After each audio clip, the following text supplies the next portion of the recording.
Сәлеметсіздер ме балалар? Бүгін онлайн сабағымызды бастаймыз. Математика пәні. Сабақтың тақырыбы 140 көбейту 2, 280 бөлу 2 түріндегі жазбаша көбейту және бөлу.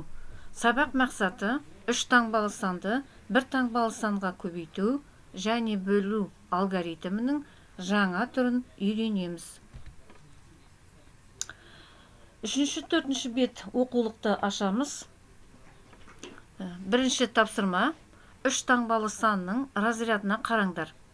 Көбейтуді қалай орындалғанын түсіндіреміз. 140 көбейту 2. Көбейтудің баған түрінде орындалуына қараңдар. Біріншіден жазамын.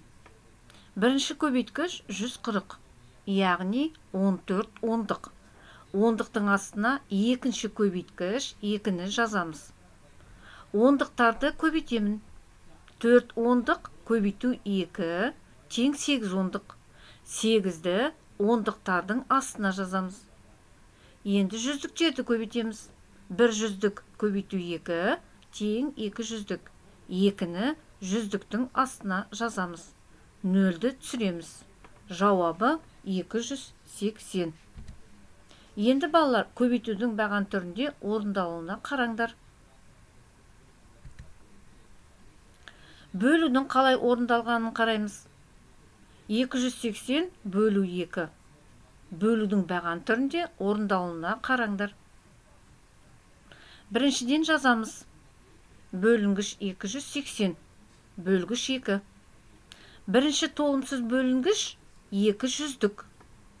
Бөлінді де 3 цифр бар. Жүздік, ондық, бірлік. Ең бірінші жүздіктерді бөлеміз. 2 бөлу 2 тең 1. 1-ді бөліндіге жазамыз. Енді ондықтарды бөлеміз. 8 бөлу 2 тең 4. 4-ті бөліндіге жазамыз. Енді бірліктерді бөлеміз. 0 бөлу 2 тең 0. 0-ді бөліндіге жазамыз. Жауабы 140. Енді балалар бөлудің баған түрінде орындалуына қараймыз. Келесі тапсырмамыз екінші тапсырмада баған түрінде жазамыз және де оны түсіндіре отырып есептейміз. Дұрыстығын тексеру керек.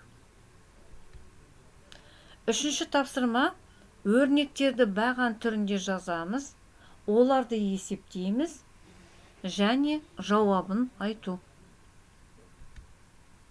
Бесінші тапсырмада теңдеулерді шешу, теңдеулердің түбірін өсу ретімен жазып, үлкен су қойманы анықтауымыз керек.